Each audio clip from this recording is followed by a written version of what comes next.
Hello, welcome back. Thanks for tuning in. In a moment, I'll set some context for my awesome conversation with Tim. But first, some housekeeping. So, as I've mentioned before, because of the coronavirus, my company, the Circling Institute, is having all their offerings online now. So, link is below to the website and the Facebook page, and you can find all the events there. If you are interested in working with me one-on-one, go ahead and email me. Emails below. Also, I'll be trying to include the link in this as well, but the Stoa, who's had Vervaeke and Jordan Hall on and a bunch of other different people, I'm going to be hosting a 2-hour circling event on the 7th. I believe it's at like 4 to 6 West Coast time and 7, is that right? 7 to 10 East Coast time.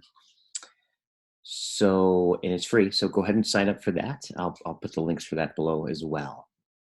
All right. So this was just a wonderful, awesome conversation with Tim. It was, I would say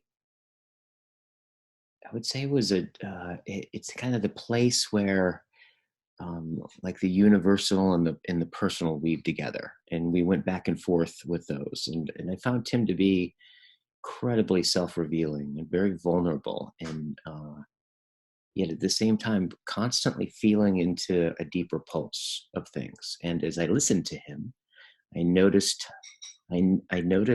myself joining him in that, and then trying to describe what that was like. So we covered a bunch of things. We covered everything from the coronavirus to the meaning crisis to the meta crisis, and how it all weaves together, and some of the struggles that Tim's having in doing what he does for a living, which is basically this. And we talked a lot about that and his relationship, his new relationship, and how that's impacted his life, and in what we're doing in these conversations, what the meaning of and the importance of these conversations, and went pretty deep with each other. I really, really enjoyed this conversation. I look forward to more with him. All right, so enjoy. It's kind of long, so we weave in and out a lot of topics, but I would definitely recommend listening to the end, all the way through the end, because we go into some deep dives that I think would be really interested in listening into. All right. Have a good night. There we go. Good to see here's you a again. question. Yeah, good to see you. It's good to see you. So here's a question for you, okay? Yeah. How do you manage the recording, non-recording thing? Because I've just shared with you some things that are very personal and informative of the moment we have here together. How do you internally sort of navigate the shift? Is it kind of like a reset, or how do you do it in all these conversations you're having? Well, I can tell you about some of the conflict that comes up around it, which is really interesting. I think I notice I'm hyper aware of, I don't want people to think that there's a means to an end going on here. Mm-hmm. There's something about like wanting to record something that like seems to put a future and an outcome to the conversation that I'm embarrassed about being seen as someone who has that. Yeah. There's something about like just there's just an internal sensitivity to making something, because what we're doing here is it's so not marketing, it's so not like, it's not what that world is, yet there's something about the record button, and you're gonna it's going to be seen, which brings up all of those meaning horizons up. And I think I have to sometimes tend with my own self-consciousness. Yeah, I definitely get that. Mm-hmm. There's also the invisible to myself layers of persona.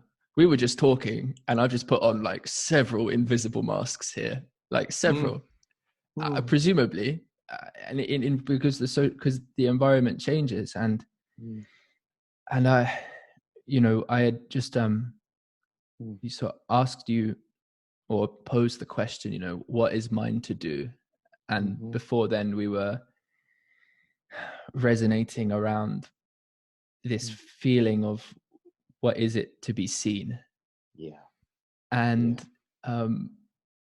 that speaks, those themes in combination with this context we now find ourselves in go together very much for me fundamentally in my life at the moment, and perhaps yours as well. And I've always been actually deeply uncomfortable with recording a podcast. And I've got one. Like deeply uncomfortable with making it public. And the question is, well, then why are you doing it? And the question is, am I chasing a sense of reality? Am I chasing a contribution to reality that through a portal that can only ever come up against a translucent film? And it's like, oh, I'm in the plastic tunnel next to it, motherfucker, instead of being in that one.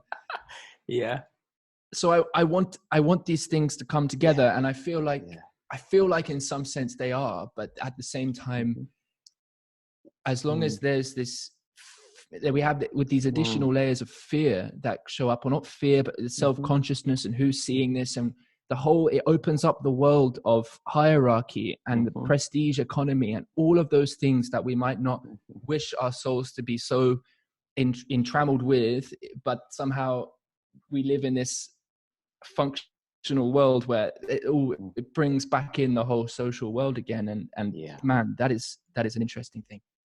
It's like almost, it's for me, I would say my experience so far has been, like I haven't with my stuff, I just uploaded to my YouTube channel and maybe posted on Facebook or something like that. So I haven't really like made it being visible part, put much effort into that. Maybe that'll change. I'm not sure, but I noticed that the self-consciousness about being seen in a particular way,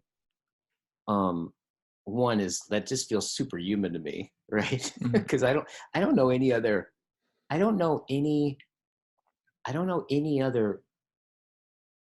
organism that can trip over being itself. Right? Oh yeah, man. Than human beings, right? Like, man, it's being conscious of ourselves and then being conscious about being conscious of it's this loop that a teacher of mine used to say, is like, you can always hear the sound of the foot bird. And he says, what the foot bird is when a bird flies in concentric circles and tighter circles, is like the moment the foop is the sound, the moment the bird flies up its own ass. Whoop. Oh, yes. So we want to go the opposite direction from that. That sounds sounds like the most comical version of reciprocal closing in Jen's language. That's really what he should say. Right. And it's so funny. Like, once somebody knows what that is, everyone knows exactly what you're talking about. Oh, you hear the foot bird. Whoop. Yeah. There's something about that that's just it's so funny, and it's so relieving to talk about it, right? Yes. In so many ways. But I found so far, actually, it's just the self-conscious comes up is this moment of when to press the record button. Because usually, most of the time, we dive right into it, just like you and I did. And we just went right there. And then there's this interruption that you have to like do. It's like, well, wait a minute. Should I be recording this? I want to record that, but God, that was really personal. Like, there's a whole thing that comes up, and then you're like, what it means to press the record button. Will you think that I wasn't just there with you? And yeah. So funny. Yeah. It's very interesting. And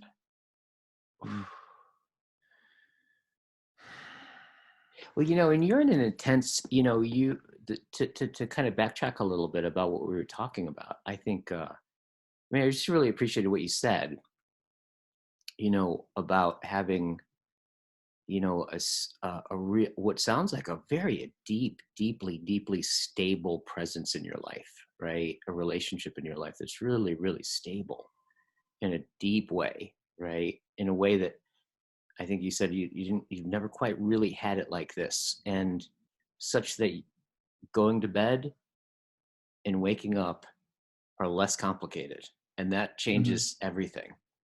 Mm-hmm. And also we're also in the presence of that relationship. Like she went to go like to a farm like 10 hours away or something, right? Mm.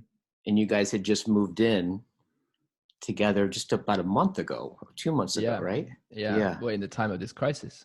Yeah. Time of this crisis. Yeah. And the most secure relationship on a deep level that you've ever had has had this big change during this crisis. Like, what's that like for you? Well, as I said to you, there was so I said to you that I'd been able to go to bed and wake up better. So I drove her off, and then I came home. I went on my bed. I didn't brush my teeth. You know how you like when you're not doing too well, it's like just getting up to go brush your teeth and just do the ritual before actually going to bed properly becomes like just a crushing weight of how can I possibly live for this thing? And it's going to it defeated my will, it defeated my will. And here I want to go and be of some service to the world. I was defeated by the toothbrush, it's over there.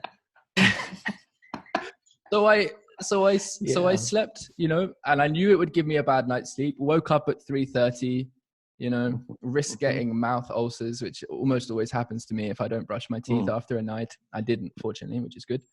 And there you go. So that broke down. The ritual of that broke down. But I spoke to her the next day, and then navigating how I felt, given that I was deeply involved in the plan for her to go. So the feelings of abandonment as being different from you have abandoned me, but having to make sure we're on board with where we're coming from there. So we're not just back and forth. What do you mean I abandoned you? This was how could you make me feel that way? For abandoning you. I'm not abandoned, but it's not what I'm trying to say. So it's presencing the feelings without falling into the blaming. So maintaining the we through that, or refinding it, and that's a valuable thing. Right. So, yeah. That's just, it's for me, one of the things that's happened in this quarantine that I'm in California. So we've been basically quarantined for like 2 weeks or so.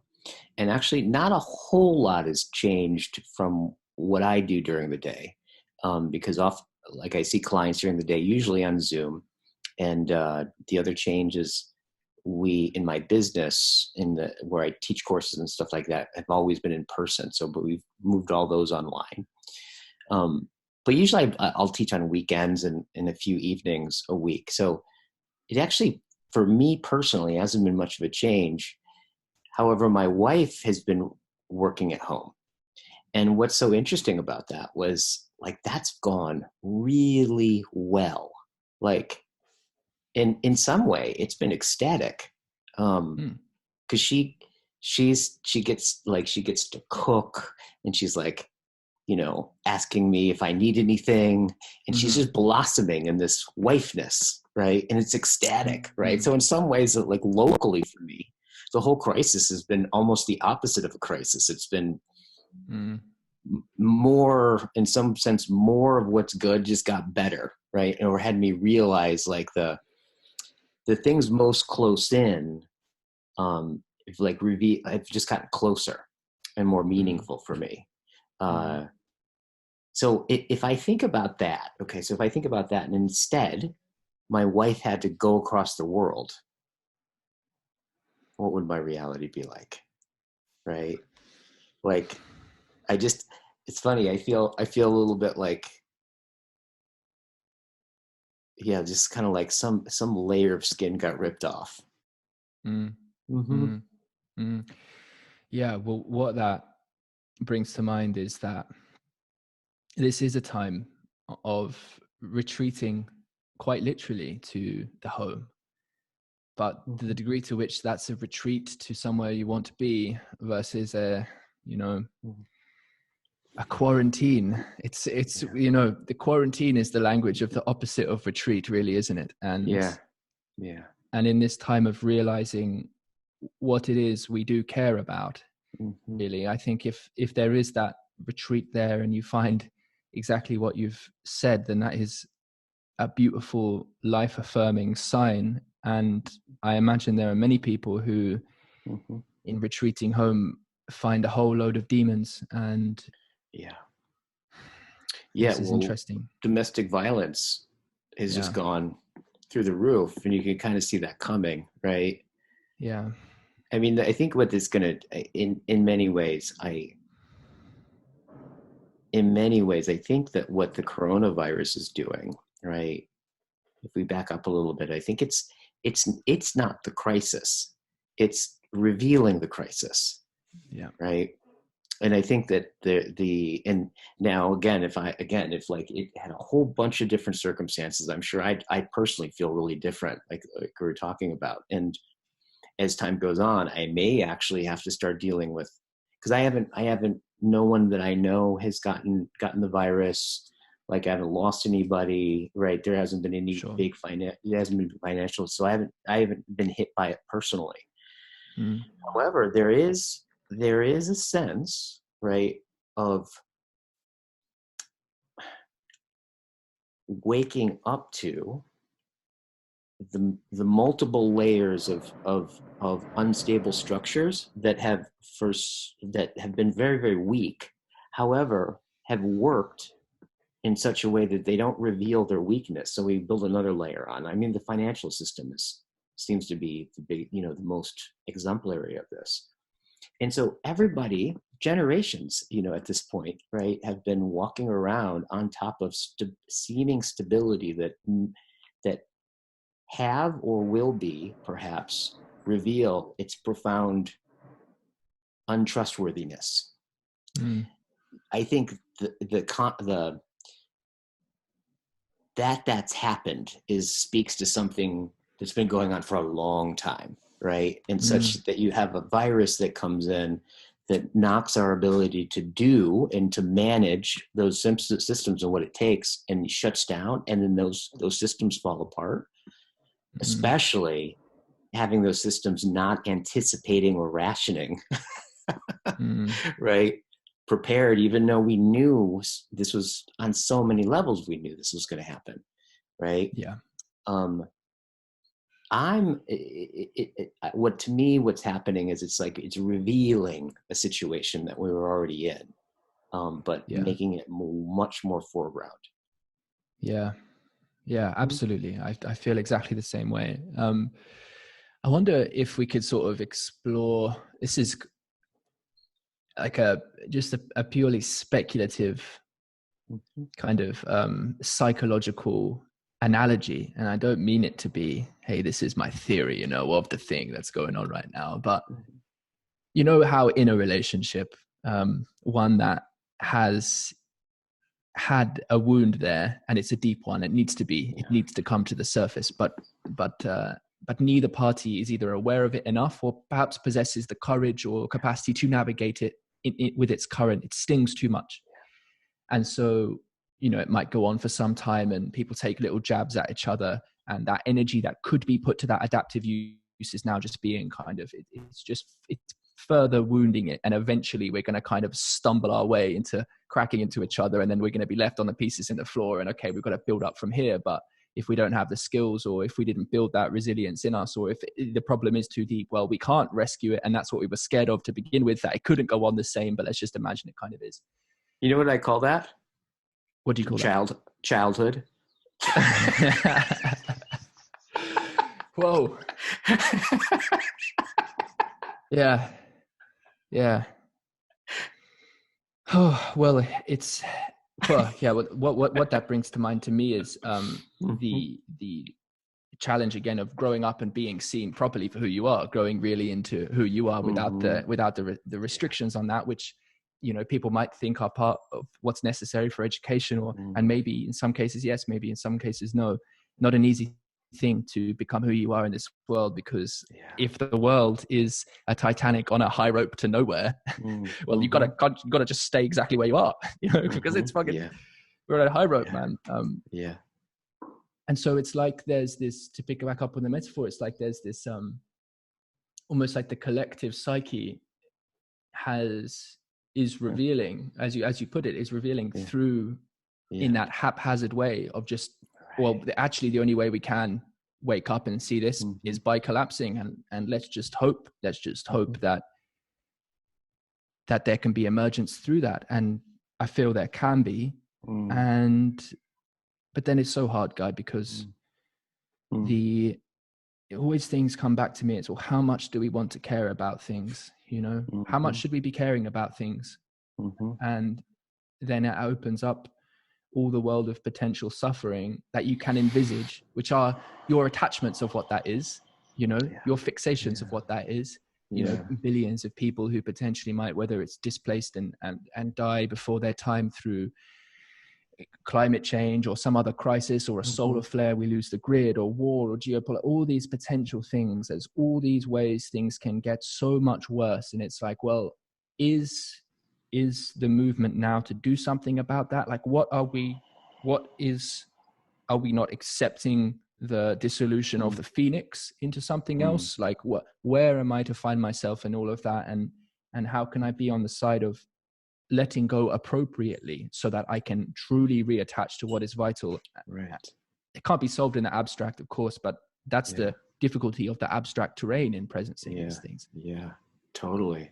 It's also the difficulty in relationships. Like, as you started talking about this, which I really appreciated, is like, is this like a dysfunctional family where there's all this unspoken stuff that, like, so everybody takes roles to manage the anxiety, and one's the scapegoat, and it's a collective unconsciousness that just gains energy and starts beating itself up, right? And comes to its demise. And then tragically you look back and go, oh, it was obvious the whole time, right? Are we inside of that? Great question. Yeah. I mean, and you look at, it feels strange even to reference Donald Trump, because it's almost become such a cliche thing to even say, but the guy is a reality TV star, and all he is, and he's playing his role. Like, you couldn't have written a script like this to cast a character like that. No one ever watched that. You'd have to have the best skit actor in the world who could just hold the most ridiculous, like ironic intensity, just to have people buying in. Just every time the ridiculous things that are said, you're like, no, he can't hold that space, can he? And he does. You'd have to have that in a show to make it work. And there's no one who's ever acted as well as that. Yes. And you cannot act as good as Donald Trump can live himself. Totally. Is it Brett Weinstein talks about, like, politics is basically professional wrestling. Everyone knows it's not real. They're not really fighting, right? Yet there's the clown shows going on, and everyone agrees to give up the knowledge that and they could even know it, right? But it's a strange time. I think it was really revealing of a very strange time. I can imagine as well that it's like, so I've never been to, I used to watch WWE when I was, I think, still living in England. So maybe 7-8 years old. I'd wake up and I'd see The Rock and I'd love it, I'd love it. And so I have like an energetic relation to that stuff. Never watched it after that. But the thing is, what about those people in the crowd, hey? Because they do get into it. They really do care. And even they know it's not real, but they really do care. And if you were to turn to your family member and say, all of a sudden, what are you doing, man? Why are you taking this seriously? They'd be like, what the fuck, dude? This is, come on, man. And so you could have a real argument about not playing into that faux truth. Yeah. And that seems to have been magnified. And so finding the soul through that, connecting back to the space that's beyond and deeper than all of that. It's like man, all those layers of kind of a sickly layer cake to just feel one's way through back down. Like, all that stuff to be burned off is so, So in some, on one level, that it even occurs to us to get on Zoom and have a conversation about this, right? Mm-hmm. On some level, there's a way, and I think you could probably appreciate this, but I kind of feel like I'm like an ant on top of an elephant or something, right? Mm. That that something happens and I realize it wasn't even an elephant, right? That I didn't know I was on, right? It's Mm. there's just this level of just being so uh so finite, Mm. right? That Mm. and so I think that's one thing I can say for sure is I really don't have any certainty about anything about what I'm looking at, right? Yeah. However, there's something about you can, as you often say, it's like, well, we can only start from where we are, right? Mm. And there is something about, I think, genuine philosophical dialogue, right? Mm. Genuine philosophias, Mm. genuine inquiry, right? Everything that, Mm. all the things that when we think about are the deep things, the paradoxical things, seem to start from there, right? Seem Mm. to start from there. And so I'm not sure, but from this ant on top of the elephant that it didn't know that it isn't on, right?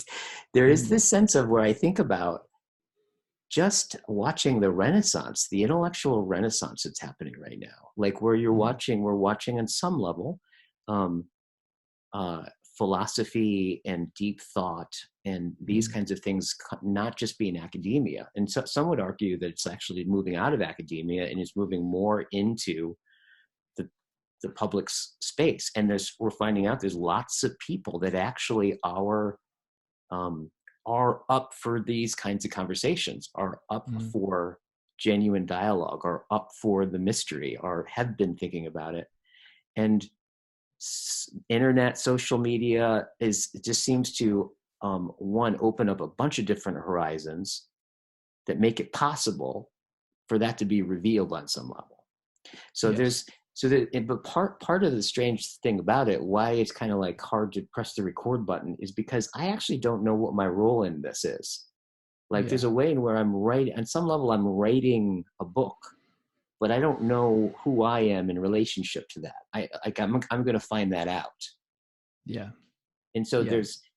there is this dichotomy that what is worthy of thinking about, what is worthy of contemplating, seems to be very tied to this sense of really being able to turn towards and be vulnerable or transparent to the mystery, Yes. right? That's so beautifully said. Yeah. Yeah. Yeah. I mean, through it all, a place of retreat I can find and have found, Mm.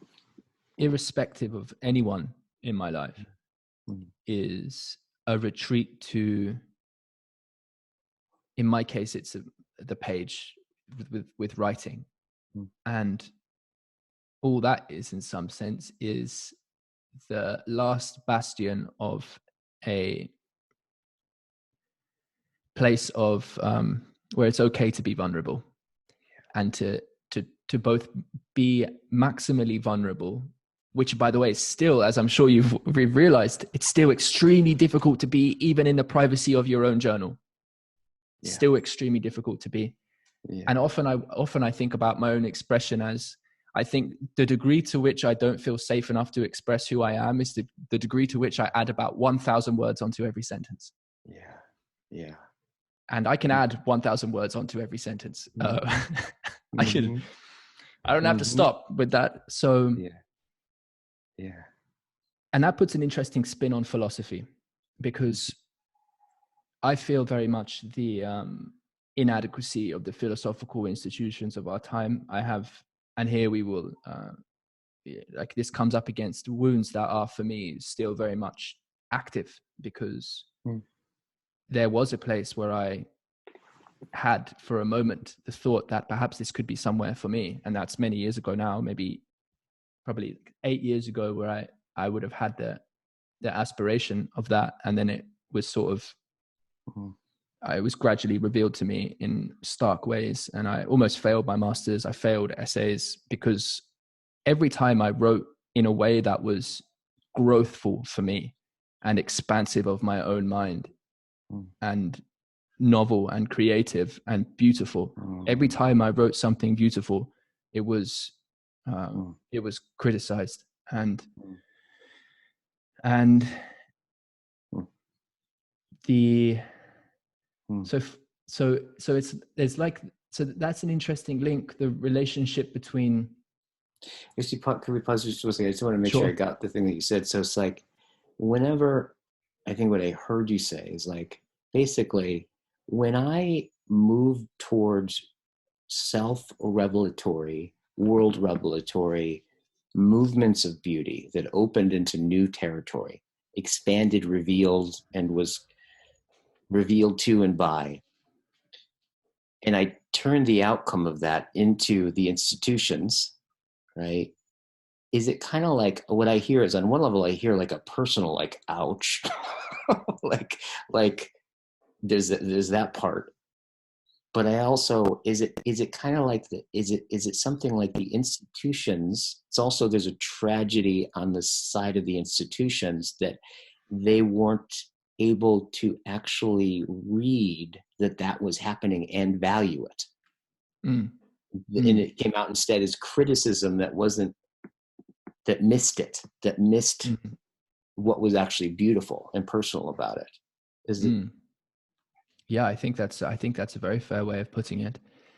And I mean, what it did do was catalyze me to build a place where I could talk, where I could communicate in that deep way and express some of my ideas very tentatively. And I've slowly begun to introduce a few things here and there in conversations. But it's interesting because I'm doing it from a place where all my writing and my thoughts, they are in books that aren't even digitally written, because I mean, I have written some stuff up digitally, but but because that is the place where I am at, that's the best of me, but also the most, like, they're not written to be seen. I don't really like anyone even looking in there. I will occasionally show my girlfriend one or two things, but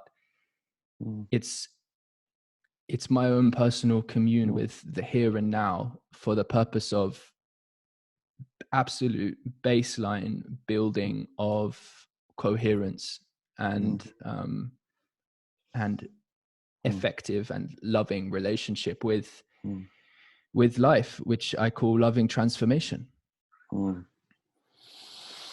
But where to show that, where to be with that, right. It's because the second we put the record button on, the second we present that in any way, right? What is it to market that? What is it to box that up? What does it appeal to people with that?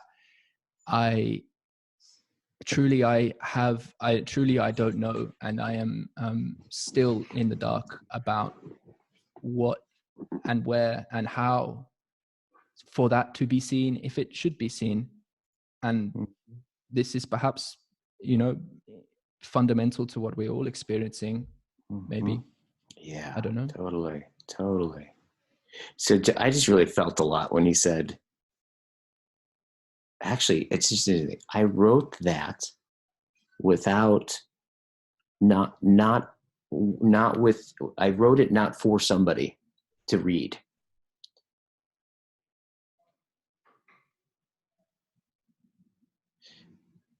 And occasionally, and then he said, occasionally I'll like read like a little bit of it to my girlfriend, right?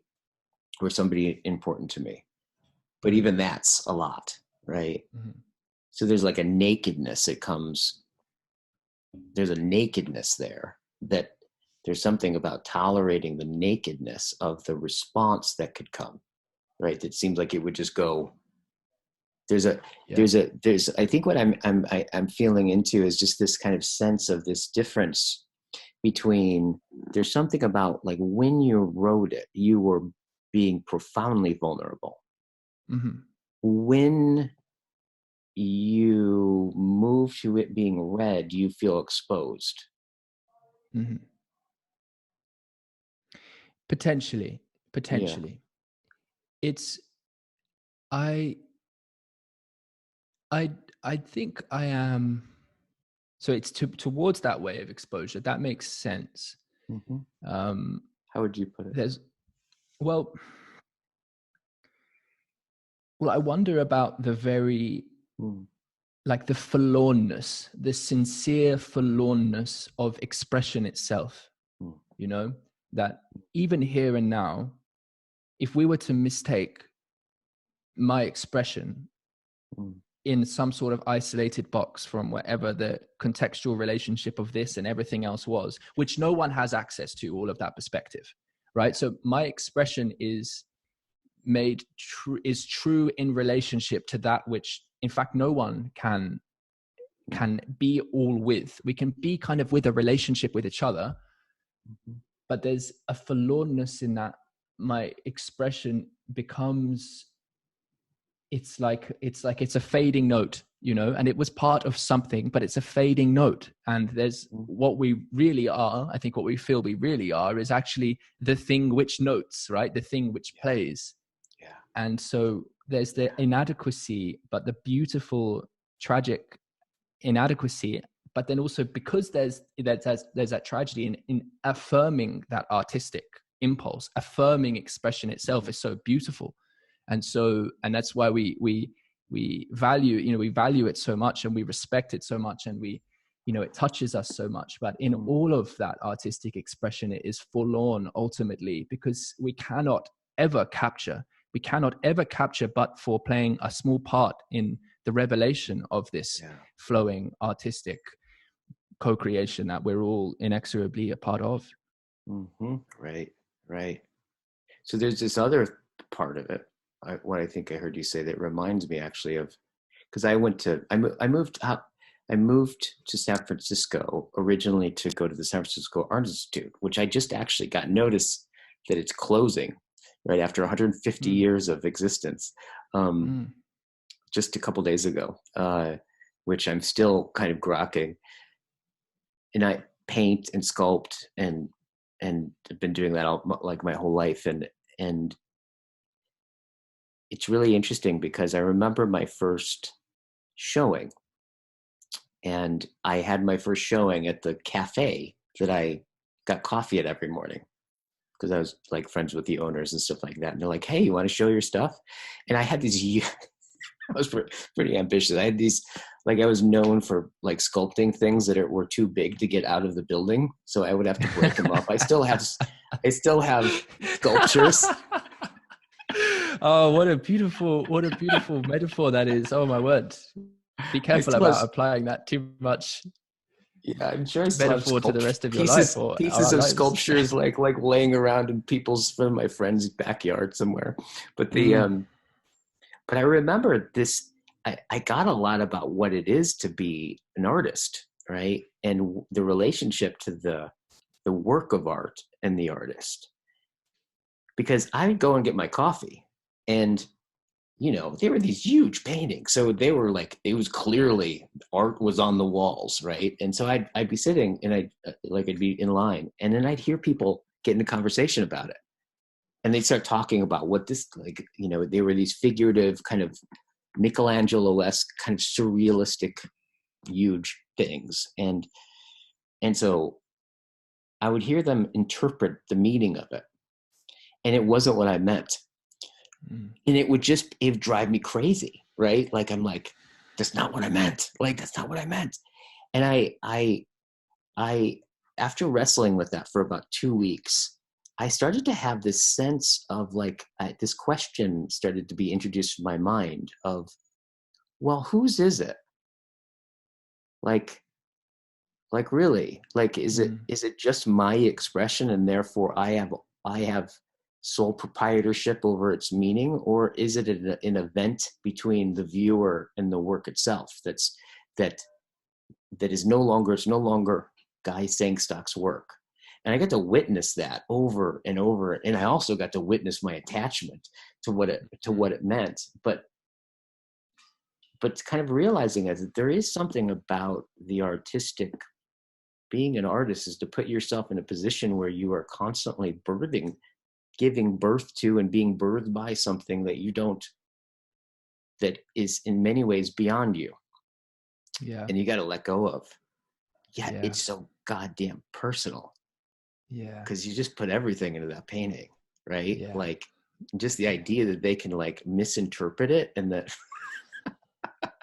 but here's the thing is that like oftentimes, you know, if you read, say, like Heidegger reads Holderlin,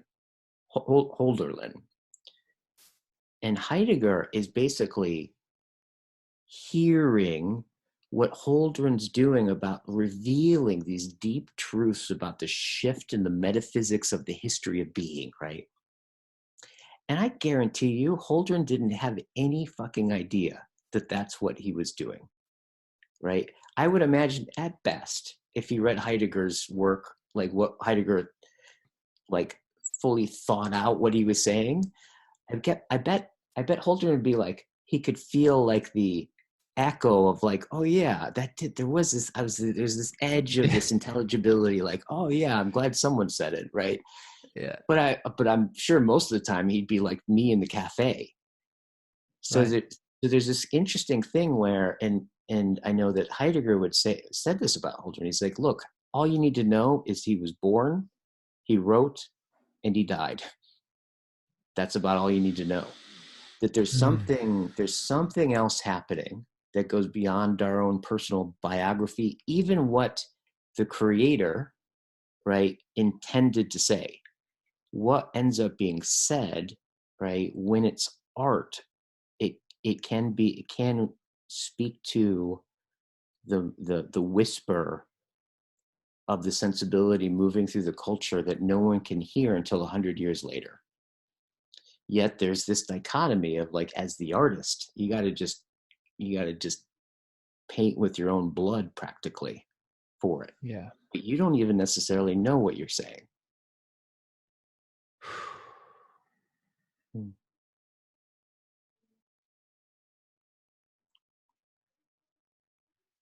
Lots of seems like ontological breaths and convulsions and things happening over there.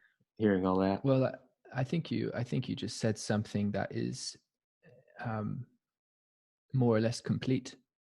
You know, like you just said something that that's the kind of thing that look, and I would like to say some things about it, but the pause is worth taking because I'll be only dressing things up in other words, and when the push comes to shove, what I think is most valuable about what you just said is like to the so that was like a drum of truth.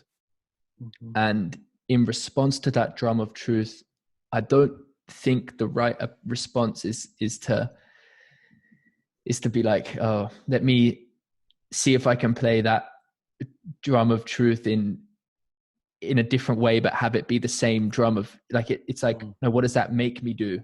It's like it moves to action. It moves to action, you know? So like, how can I embody that in my life? And it's to accept it fundamentally. It's to accept it. And there's, it's the same kind of acceptance that your expression there allowed me to tune into. That is the acceptance I mentioned to you before we started recording about sort of just lying in bed with my girlfriend or someone who, you know, accepts your expression into the world for what it is. Because it's beneath the requirement for the expression to amount to anything that you can point at and say, that's the thing. Yeah. There's in your response, like, I think is one of the ways I find you to be really artful, right? Because there's an awareness of the context of not only what I just said, but there was, you presence, something was just said. And then what I really appreciated is you articulated the context around that and like held it up. And now the relationship, you're tending to the relationship between us, right? So there's this kind of intimacy. It's not just personal self-disclosure, but you're tending to, I just said something. And the first thing that you responded to was how, one, that it was said, and what is the way to best respond to this? You talked about the drum. How do I beat that drum, or something about the drum? There's a tending to something there that is, I think is really quite, I just appreciate that about you. Yeah. Yeah. Well, thank you, Guy. Whatever it is you're tending, I can feel myself sink into it. And it does seem like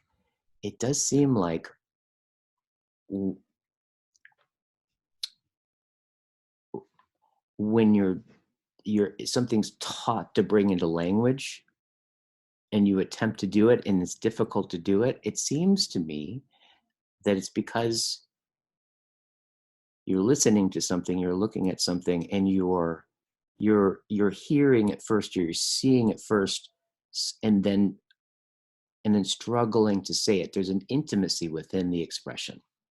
It just seems very artful to me.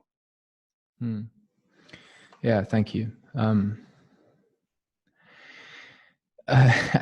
why that would be is we can reference what you just said moments before, because this is the dynamic. It is the vulnerable but aspirational, I would say inadequacy, but it depends on what your goal is. Inadequate if you're trying to get the thing, if you're trying to capture the thing, but the aspiration in treating the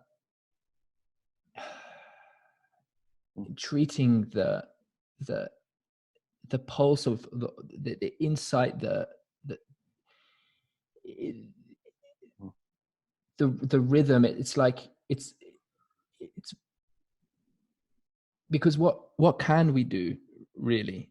What can we do in this time? This time is about, the bushfires were metaphorically about, a lot of stuff was going on, but it's like, what is the lesson?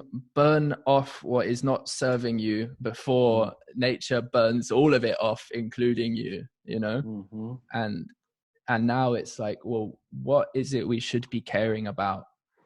And for me, that process is metaphorically referenced by what are the deep drums?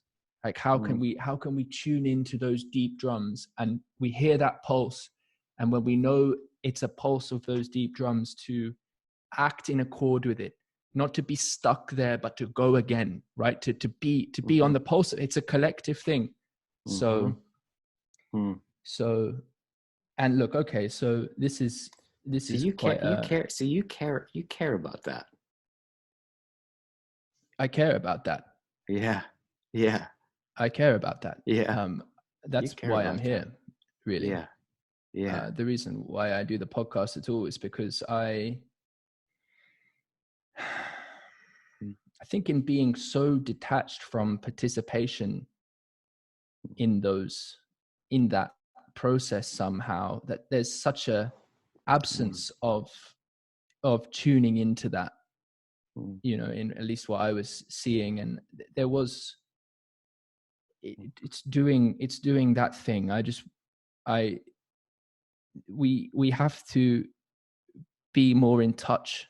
We have to be more in touch. And I've never been able to accept when someone tells me the way it is and I don't feel it's that way. I've never been able to accept it. And I think people know that about me. I think it's made a lot of things for me less easy. because it's much easier sometimes when someone is just willing to go along with something.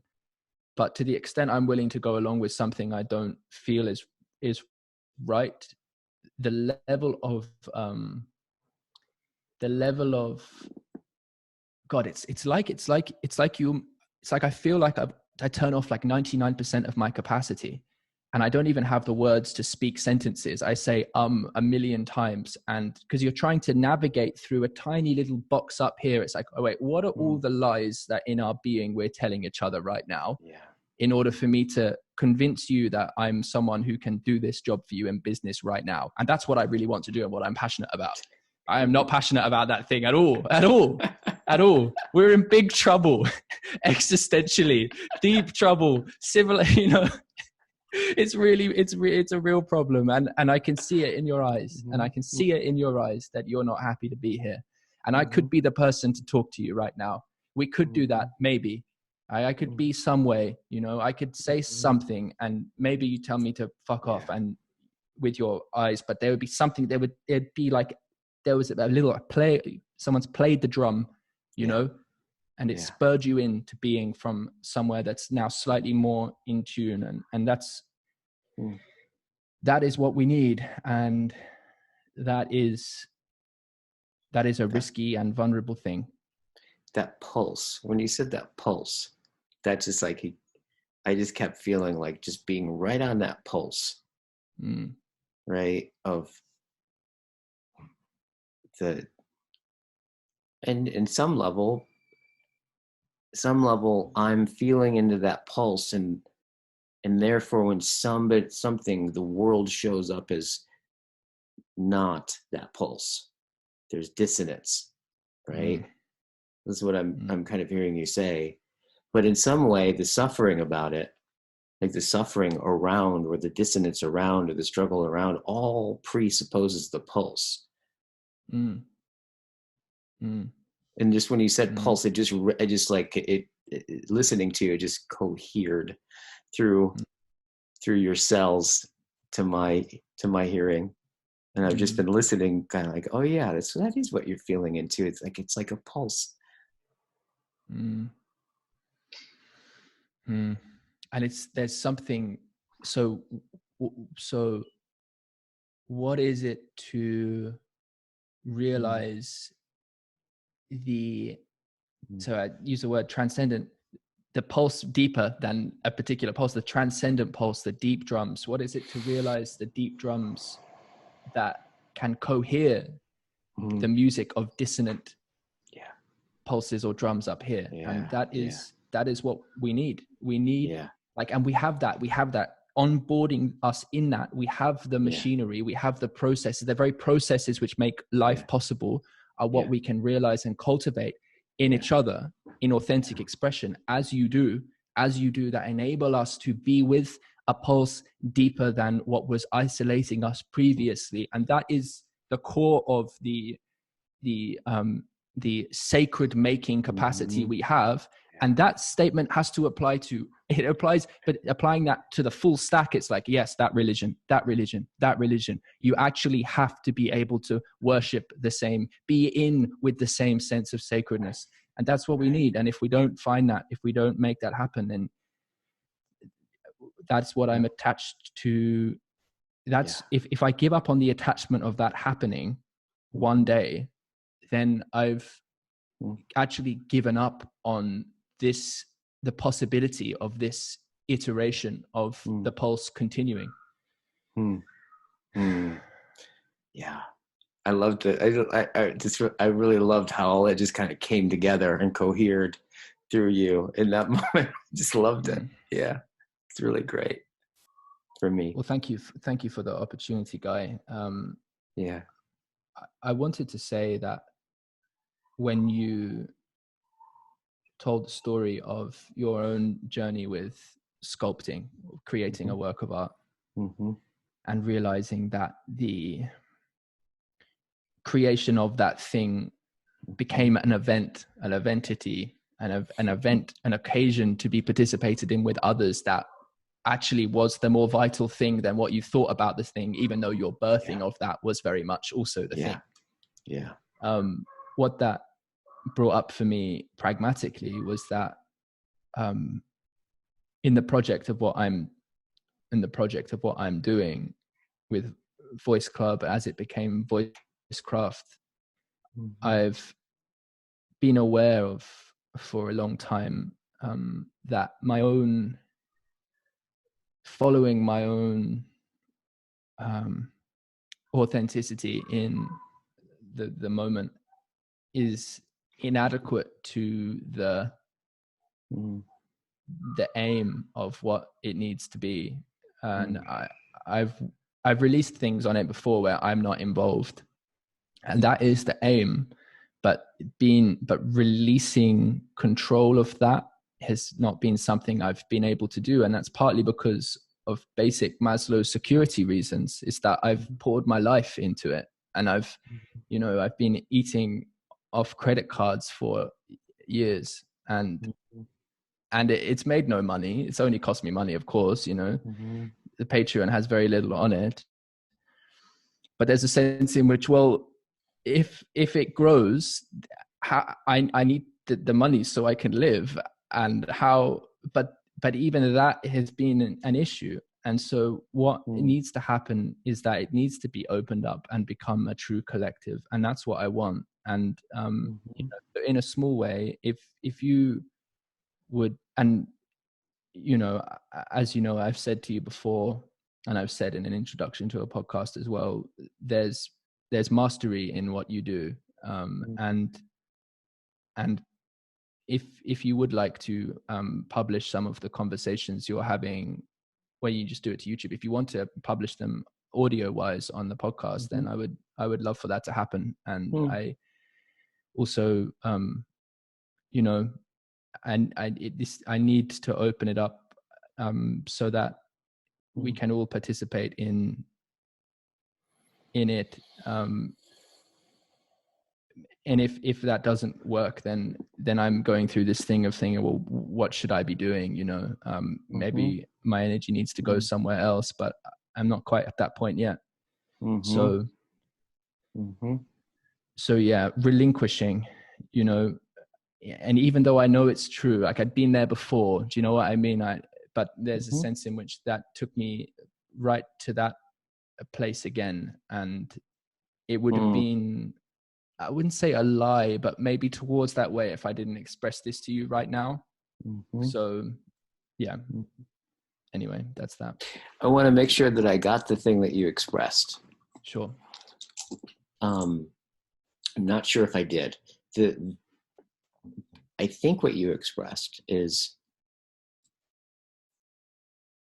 so this has been an art for me, and I've poured myself and my money into it, right? And then there was something else you said that was that I want to feel the relationship between the two. And then you said that, and it's coming to a point where I want it to be collective. I need to open it up, right? And then there's the other part, which is like, well, I also needed to make money because I would imagine, because I'm running out of it, right? Like,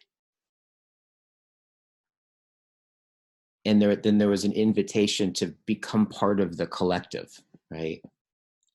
Yeah. So which of those was the thing that you wanted to, what was the thing that you wanted to admit? Wouldn't it suck to have confessed, right? And then the father heard the wrong thing, so it didn't count. Yeah. No, you laid out all the pieces. Yeah, you laid out all the pieces. The thing that has to be admitted and omitted is my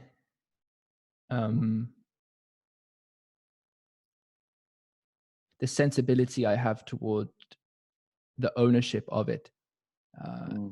And I haven't been trying to own it, it hasn't been that way. But I just haven't understood how to actually do it, how to actually have people you know, like I haven't understood it logistically, and I'm not that great at logistical stuff like that. You know, I'm just not, and it takes a lot of my energy. I don't have it. You know, I'm a yeah. I'm with you on that one. Yeah. Yeah. And so, I mean, I can participate in a high level strategic discussion about it. And then I'm like, okay, all right, there's no one else here now. How do I what do I do with my hands? What button do I press? Like, yeah. What do I pay attention to? Yeah. So it's the part to do with that. And,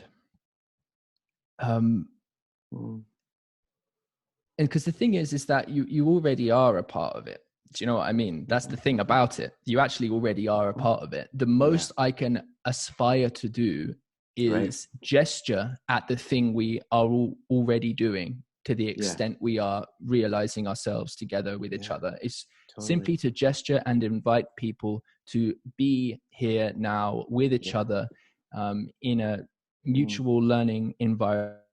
Nora Bateson's excellent term, symathecy, a mutual learning environment. I think like a mutual growth environment informed by the authentic dialogue, you know, dialogos, however we want to talk about that, where we can develop our own capacity to listen, to express, you know, to join in a shared voice of understanding, informative of how to be in the world and making sense of what to care about, caring in that process. I've just written a million things trying to express the same idea over these years. And anyway, so you already are a part of it, but if you would like to, as I said, something practical is that if you would like to release some of the conversations, you know, you're having through that, I'd love to do that. And beyond that, I am inviting people into group conversations, and it would be lovely to have you along to one when you have the time or more. And just beyond that, I want to open this to people listening as well. This is something we actually need to all be involved with together. And so yes, got it. Yeah. Having just said all that, what's there for you? What's there for me? Yeah. What's there for me is the satisfaction with saying it, the appreciation that you heard it, the satisfaction that you didn't just say no.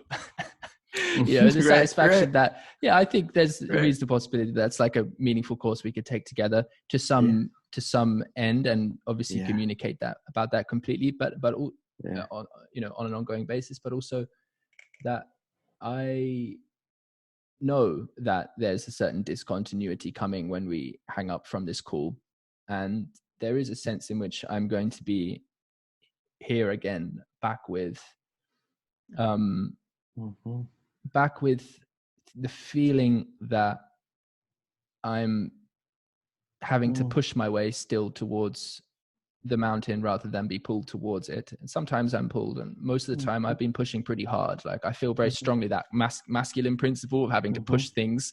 Ain't no one coming to rescue me, man. It's never been that way. Totally. But you know, and for some people that's their appropriate way of being. And we always do both, you know, it's always both. It's always a dance, but man, I've just never felt that, like, that thing to be rescued.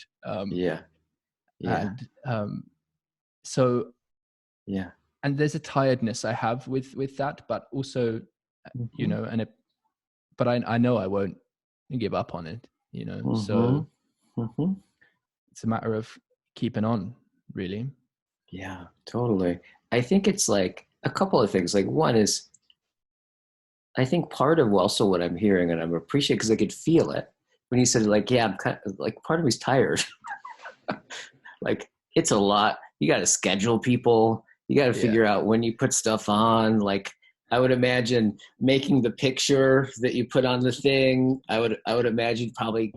I've spent way too much time doing that stuff, man. Like, you've done it way better. You've done it way better.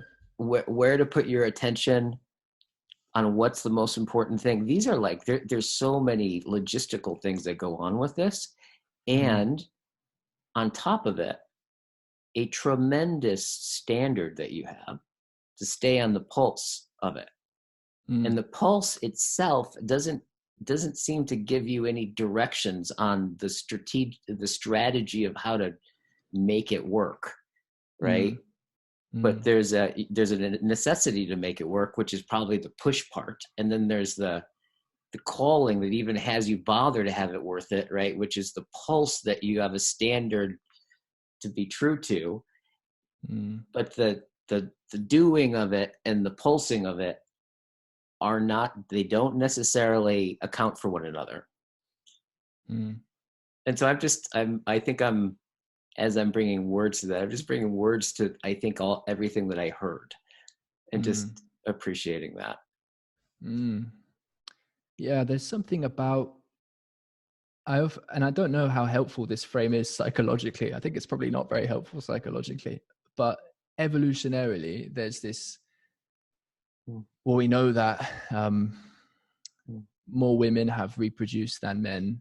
And I think for every 2 female ancestors in our genetic line, there's 1 male. So some men had many kids, some didn't. And there's a sense that that kind of masculine pushing, is something that fails and can fail. Yeah. In fact, it's all about trying not to fail. Yeah. Totally. And so I've never been without part of that acceptance, going back to lying on that bed and being accepting what is about accepting that these efforts actually, well, quite literally, that is the side of it. It may not work out according to what you hope, and in an ultimate way, yet even still, it's worth it, and accepting that and really feeling that, yes. So that's the refuge, it's and that's the refuge we need. I hope more of us, it's the only recourse, the acceptance of death in that sense. We have to accept our death for the whole. We have to accept our death for the collective pulse to continue. And right now we're going through this thing where we're stimulating our economies, and for those who are hoping for things to go back to normal, to what degree are we not accepting a death that is going to only come back around? But we seem so inadequately placed at the moment to accept these things on a large scale. And of course, this speaks to the whole meaning crisis and everything. And there's so much depth to go into there. And so if there's one idea to presence here, that's, I think, quite a radical idea. And I think it's, well, I think it's in touch with what we've discussed as well. It's something that's been on my mind in image.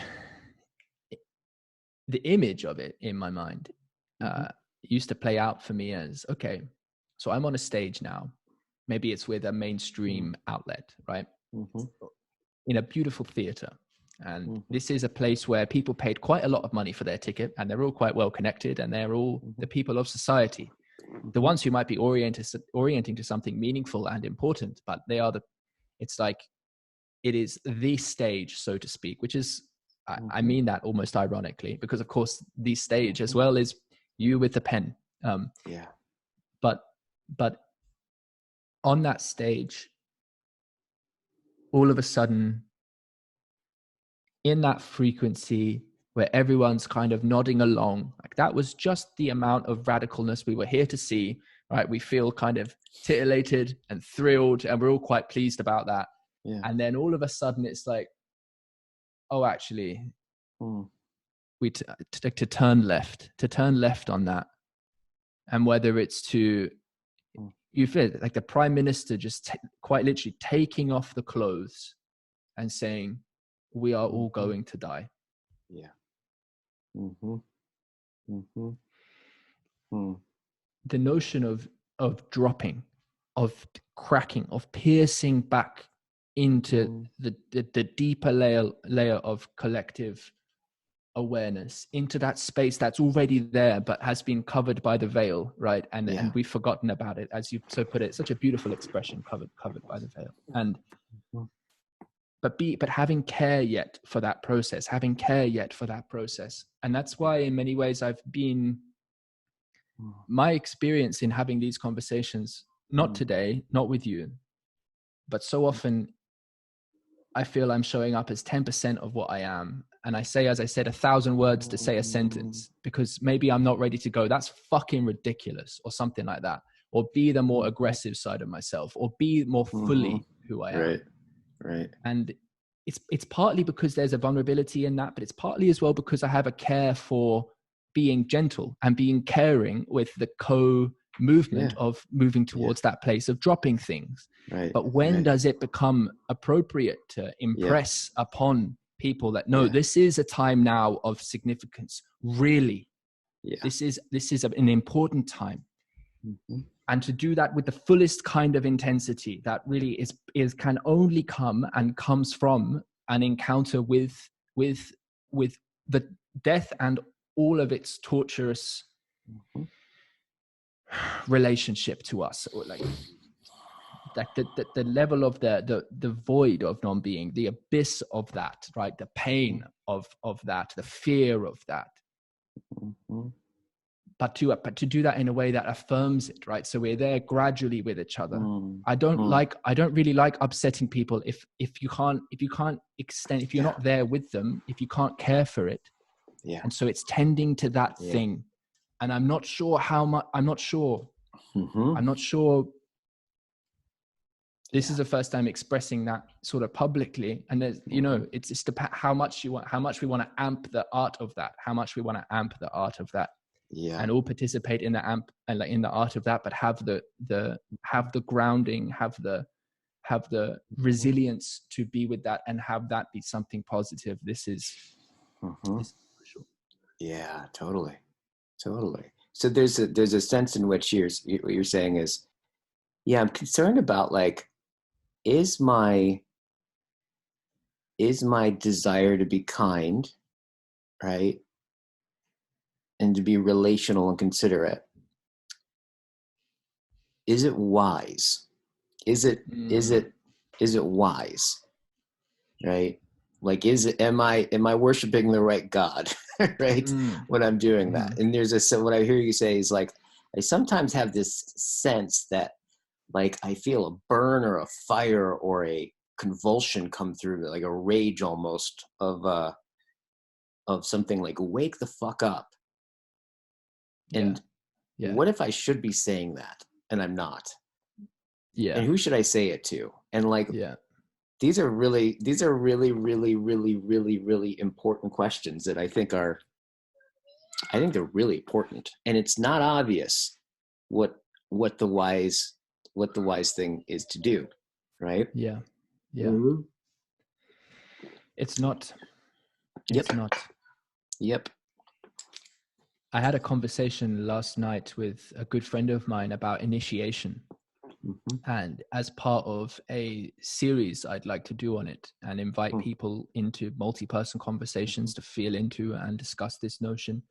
And there was a sense that through it got to a point where it was like, is it appropriate to share this? How open sourced should even the genuine inquiry into understanding what initiation is be, or lineage making be? How open source should that process be? Because it's this mixture of the radical vulnerability, but if the ground cannot hold that, if it's not presenced in a way where, exactly as you say, there can be the growth enabled from it.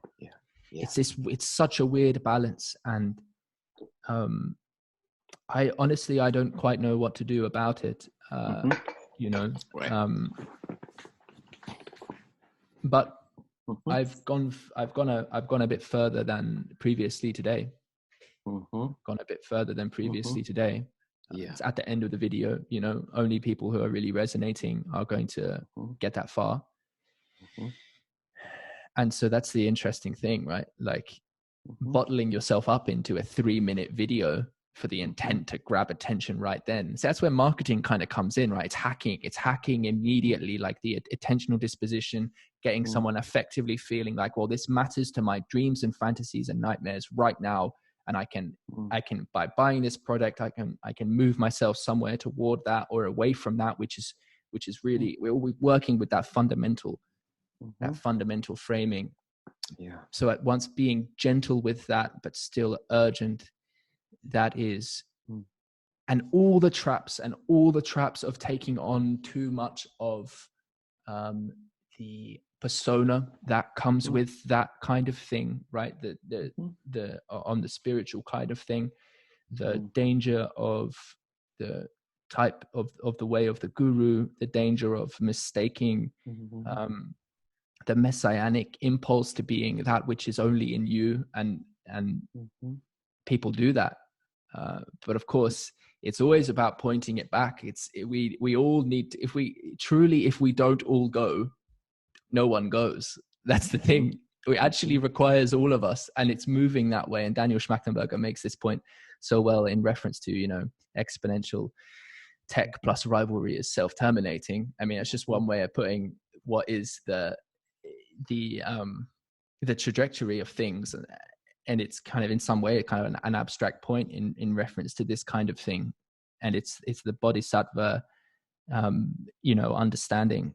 But it really is that way, and yet there are these steps we take up where the riffs we throw out into the universe, some of which do not contribute resonance, but in fact fall off as dissonance. The attempt in doing that is necessary to move. Perhaps when one lands, it moves the collective in a direction, and that is a powerful idea. Yeah. I have a feeling, you know, it's something I feel, I've been thinking about this last, like 20 minutes ago. It keeps breaking into my attention. This amazing art teacher when I was in art school, and he really stood out because where I went to school was like the most avant-garde place in the world, and it was really strange. It was a strange experience because I thought I was gonna. I came from a little town in northern Arizona and moved out to San Francisco to go to art school, and I thought I would be having conversations like this, but actually I was kind of seen as the weirdo because I was like healthy, right? I still smoked cigarettes at the time, but I was like healthy. I was like, you know, like I was making my living as a trainer and a stripper and like all this stuff. And I wanted to talk to people, but people, like the artists, were very introverted and kind of angsty and kind of very avant-garde. It was completely different than I was imagining it, you know, so I was quite shocked with that. And there was one art teacher though that was just really special. Like he's kind of a classically trained artist. He had that sensibility to him. He wasn't totally in the whole postmodern kind of thing, right?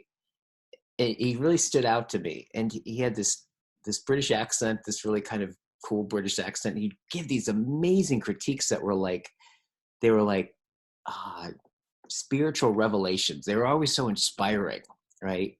And one of the things he said, just kind of in passing, that changed my life actually, and I think I'm still, if I think about it, I think I still am operating that way, is he said, look, on some level it's obvious, but when he dropped it, it hit me. I wasn't expecting it. It hit me in just the right place. He says, being an artist isn't a business decision. It's a lifestyle decision. Yeah. It's a lifestyle decision. And all of a sudden I felt this huge relief, right? That I didn't even know I was already tense about, right? Because on some level, there's this thing in the back of your mind. You're going to do a lot of debt for school. Like I'm painting. How is this going to happen? You know, there's all these uncertainties. So there's this kind of pressure in the background that you don't even have to be thinking about. But when he said that, I realized like I got relieved of a presupposition I was living inside of, which was the measure, like misplacing the measure of my success and what kind of choice I actually made. And it was interesting because if what you're choosing is a lifestyle, a mode of life, right, then you don't have to try to make your art your business. You're not doing it so as to make money or whatever you do businesses for. Then you're free, right, to be flexibly, basically have a style of life that allows you to get closer and closer and closer and closer into the work. And that is the success, is being able to be able to let go into the process that most grips you, right? Your interest and your attention. And I would say that I think operate that way. I still operate that way. And I just, so there's a part of me that's kind of, hearing some of the things that you're struggling with. And I'm like, to me, like you're clearly like a poet. Like you're artistic, right? You're like, you just want to you just want to merge with whatever that pulse of the cosmic question and just fucking have no difference between you and it, and anything other than that is just suffering. Right? Like, yeah. Right. It's just it's just, you don't have any say so over that. So to get that to go like this, hurts me. It's tough being Guy and like feeling that expectation, right? So I just want to like say, it's like, I think what we may be, again, like an ant on top of the elephant that I didn't even know it wasn't an elephant, right? Like on top of that,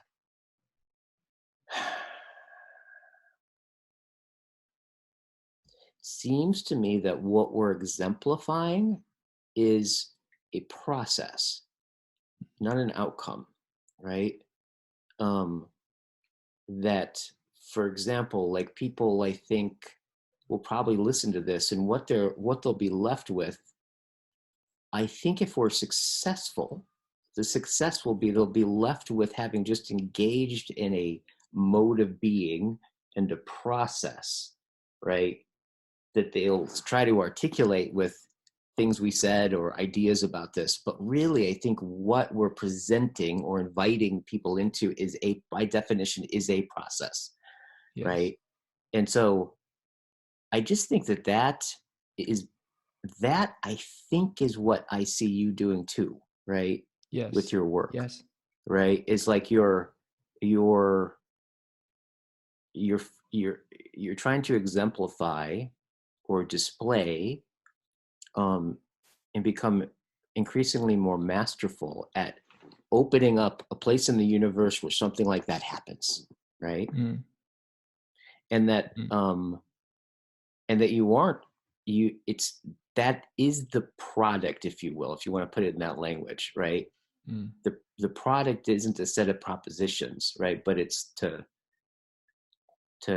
that mysterious sense of whatever it is, it has one open up to follow the movement of showing, right? So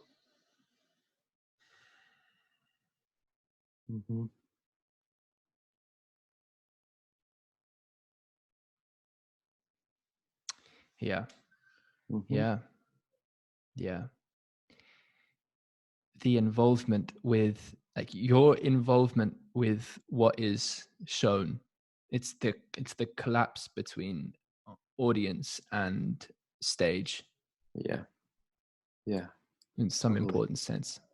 So, and by definition, it's kind of like, I think this is one of the things I'm getting from reading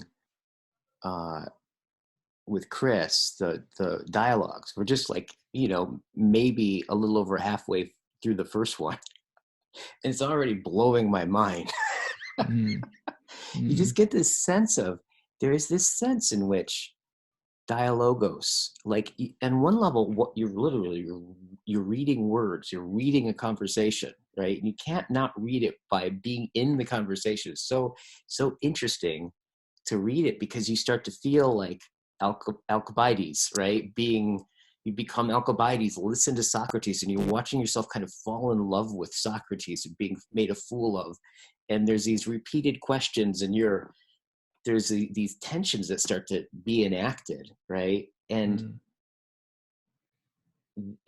there, through the whole thing, it really starts to be revealed, like, that the whole thing so far is like, you just start to circle around this, what a hollow, right? Like, the thing that starts to get built up is the thing that you can't say, right? It's like this, he just walks you around, he deconssembles your identity, like, he's like asks you question after question, and somehow you get closer and closer into this thing that is more and more unknown, but more and more present.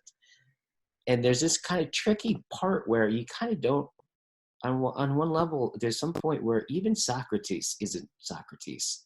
Socrates is something else that's kind of walking around in this way of that which is most important, is the thing that can't be said, but like, we're gonna get as close as possible to it and become someone who can aspire to that which you can't even articulate, right? And so there's a way in which dialogue is really important, and this is one of the things I've come to really, it seems like discover with John, right, for Vervaeke, of that the dialogue, right, in dialogos, right, is, in terms of, in his language, the ecologies of practices, right? One of the things he says, and he points out, I agree with him, is that, in a lot of like the authentic practices and the yoga practices, the embodiment practices, and all the things that are the response to the meaning crisis, right, that he's partaken of, like, he's totally a student of them. And he says, like, one of the big things that's missing for him is dialogos, is philosophia, right? Not the academic form of philosophy, right? It's more the engagement of philosophical aporia, right? Of insight, right? Of stepping back, right? Or stepping into and back and discovering what's here. And the thing I think I've appreciated, and something's clicked in for me here, is that it, like, philosophia may not, it's not that it's just something that's missing that could be there, and it'd be nice if it was there and it'd improve things that it was there, but it may be the thing that if it's not there, it's not a full response, right? That it's like that deep philosophical conversations that can alter your identity may actually be necessary. Like, it's not a conversation that you could have or not have, or take or leave, that is at the fundament of being human. And that it being bound in just academia in the particular way that it is, that it coming into the public sphere, if you want to call it that, and having it become something that's beautiful and attractive to engage in, is not just nice. It's like, actually, it's the difference between a full response to being alive or not. You know what I'm saying? Yes. And that's, for me, that's been some of the results of just engaging in the process of finding that out. Because I've always been drawn to that stuff, but I've never quite really had anybody to talk to about it at that level, right? Sure. So having people to talk at that level, and then just kind of realizing that, oh my God, this is why I've been so burning about this. And I just didn't quite have the people to do it with, that then could step back and then talk about it and engage in it. It's crucial. It's not just something that would make something better. It's in the very necessity of life. And if it's missing, it's a profound missing. Yeah. Yeah.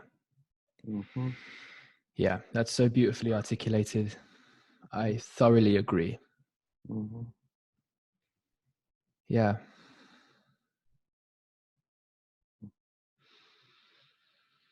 Mm. And like It's that, the, yeah, keep going. oh, I was just going to say, it's the, if I was to prohibit myself from, or someone was to take away from me the very essence of inquiry with the world, the essence of relating to the world. Yeah. Well, it's the art form of the relating principle. It's the art form of relation to each other and the world. So Mm-hmm. it's like, what are we? There is no there. There's only an absurd tragedy in the opposite direction of that. Yeah. Right. Right. Right. Right. Oh, and we look around and we see a lot of absurdity and no shortage of tragedy. With no reverence of the tragedy, right? Like it, you know what I'm Mm-hmm. saying? It's like there's just Yeah. there's a tragic dimension to existence. In fact, it's like this is one of the things about being human in being right size. It's kind of like, but that are very, I mean, this is what Heidegger and so many other people have talked about with death in our finitude. It's, we bring something really special to the world, right? But it's also, we bring what is most finite. We bring our finitude into all of it, and it gathers into a sunset, right? And we know we're going to die, and that's like tragic. Like every single, there's like an ontological existential pressure. Like nothing would, it's questionable if anything would be intelligible at all without that horizon. Yeah. And there's something about, and this is the tricky part, and this is kind of the tricky part, is what I'm kind of making sense of it, is that there's something about the something that's really only happened in the last,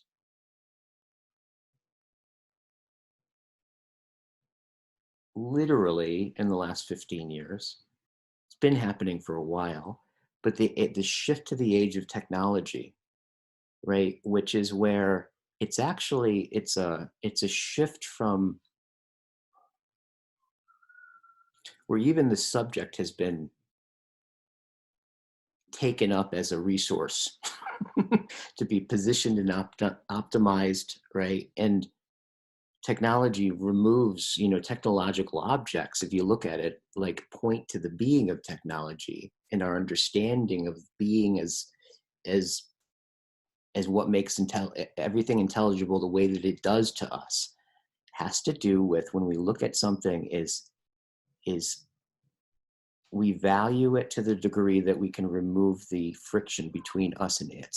We can collapse the distances. But what's interesting is that when you do that, right, right, you remove everything that it takes to have character. It's like, precisely, it's the distance and the struggles and the aspirations and the virtues and the failings of having gone through something with somebody, that one becomes who one is in the way that they are. They realize time, right? It articulates their face in some way.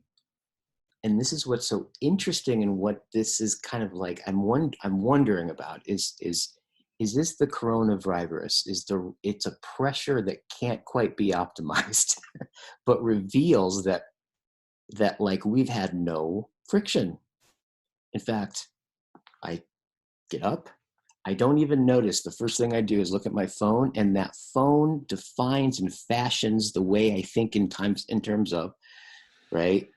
And then it totally disappears, and all the meta levels of thinking about that and what that's built on is turning out to be so fragile, yet is revealed once it shakes and it collapses, I realize that I have not even been awake to, right, what's really been going on.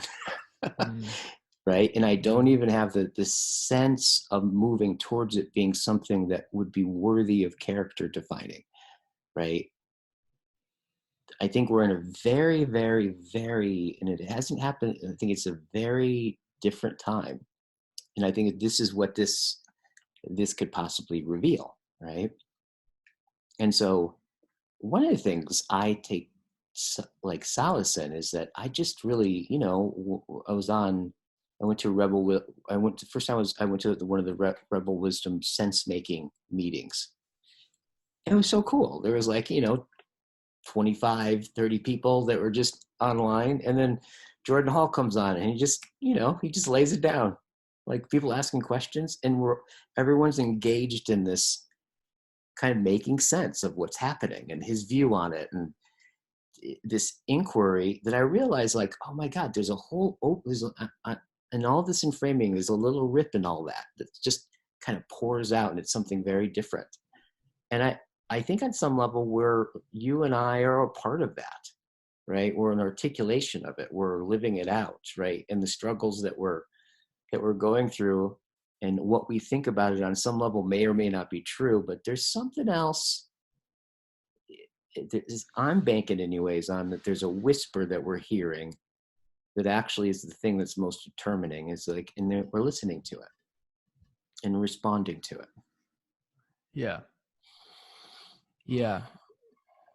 Well, in being with the process, there is no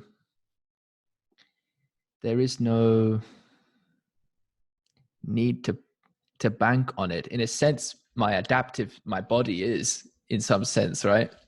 But in another sense, it is just what there is. And the whisper is there. And I feel very strongly that if I don't listen to the whisper, then it becomes a scream. Yeah. So, yeah. Yeah.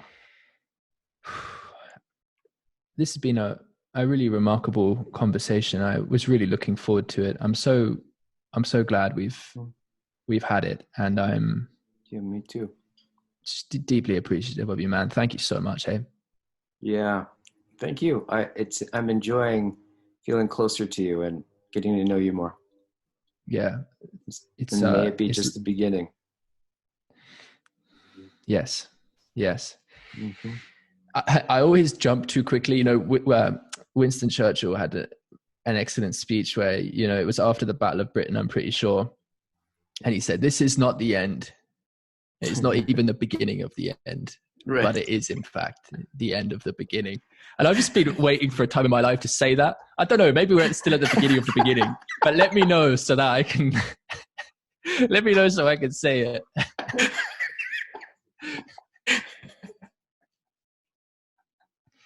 Yeah. Yeah. I would, man, beginnings and endings. Yeah. And also just congratulations too about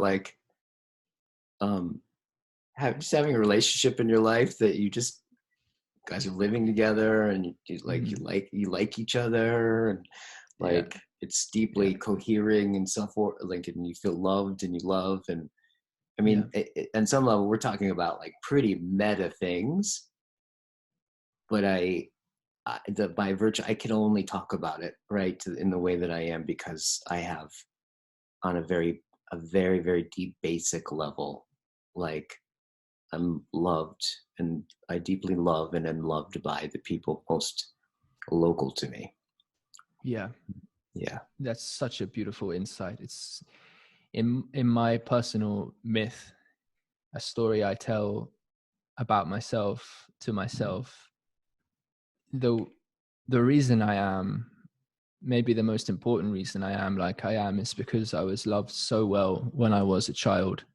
And then it was such a broken home after about the age of 9. And in a in a way that really was quite a chaotic rift and breaking, and there were many consequences. But there's something in me that has that recess, that embodied sense to drop into, and that is always what I've said to my mum and my whole family, but I've said it to my mum more than anyone else, that I'm so grateful for. Yeah. And of course the point about the here and now is the same. Oh, yeah. Totally. Wow. I'm going to enjoy listening to this again, because there were moments there in your expression that really touched a kind of completeness that is I think can keep on giving. So I'm feeling I need to do some stretching, take a break, and close from this in a way that is in continuity with this. So if you don't mind, I'll stop the recording, but we'll stay talking to each other. You got it. Yeah. So thank you for being here with me, Guy. Yeah, thank you.